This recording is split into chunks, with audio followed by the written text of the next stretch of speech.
আসসালামু আলাইকুম। বাংলাদেশেতে শুক্রবার সকালবেলা ভূমিকম্প হইছে, আবার শনিবারও দুইবার ভূমিকম্প হইছে। আপনার কিসের বই, আপনার কিসের অহংকার? টাকা আছে, বিল্ডিং আছে, বড় বিল্ডিং, আপনার অনেক ক্ষমতা আছে, পাওয়ার আছে। আমি মনে করি আমার উপরওয়ালা মাওলা আছে, আমার মাওলার কাছে আপনি কোনো কিছুই না। আপনি কেন হিংসা করেন একটা মানুষকে দেখলে? আপনি কেন টাকার বড়াই দেখান? আল্লাহ তাআলার কাছে তো আপনি কিছুই না। হ্যাঁ, আমি যে কথাটা বলতাছি, আমার কথাগুলা যে শুনবে হি মানুষ আমার টিকা আমার ভিডিওটা যে দেখবে হের অনেক বুদ্ধি আছে, হের অনেক বুদ্ধি আছে। আমার বুদ্ধি নাই, আমার জ্ঞান নাই, তারপর আমি এই কথাটা বলতাছি। আপনার টাকা আছে, পয়সা আছে, বড় বিল্ডিং আছে, অনেক ক্ষমতা আছে, সব কিছু আছে।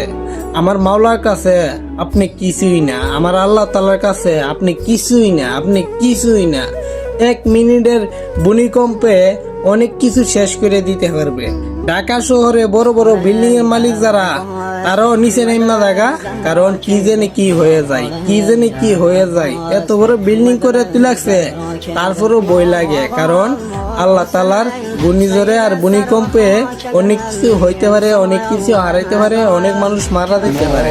তারপরে মানুষে ডাকাতি, চুরি, দাড়ি, মানুষকে মানুষ মূল্যায়ন করে না, মানুষকে মানুষ হিসাব করে না, তারপরে মানুষে চিন্তা করে না, 1 সেকেন্ডের ভরসা নাই।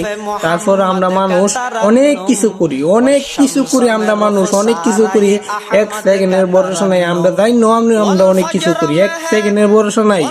তারপরে আমরা যাই না, অনেক কিছু করি, আল্লাহ তাআলার ইচ্ছা পূর্ণ করি না, আল্লাহ তাআলার নাম নেই না, আল্লাহ তাআলার কোনো কিছু করি না আমরা। তারপর আমরা পাওয়ার, অনেক পাওয়ার, আমরা অনেক পাওয়ার দেখ, আল্লাহ তাআলার কাজ কাম কিছু করি না। তারপর আমরা অনেক পাওয়ার দেই, অনেক ক্ষমতা দেখাই। ক্ষমতা, অহংকার কোনো কিছু ভালো না। তুমি চিন্তা করে দেখো, 5 মিনিটও ভূমিকম্প হইছে না, 5 মিনিটও ভূমিকম্প হইছে না। তোমার এত বই, তোমার এত টাকা পয়সা, তোমার এত ক্ষমতা, তোমার এত বড় বিল্ডিং, তাইলে বোঝা গেছে কি আমার আল্লাহর কাছে তুমি কোনো কিছুই না, আমিও কোনো কিছু না। কিন্তু এই কথা বললাম, যাদের অহংকার বেশি তাদেরই এই কথাটা বললাম।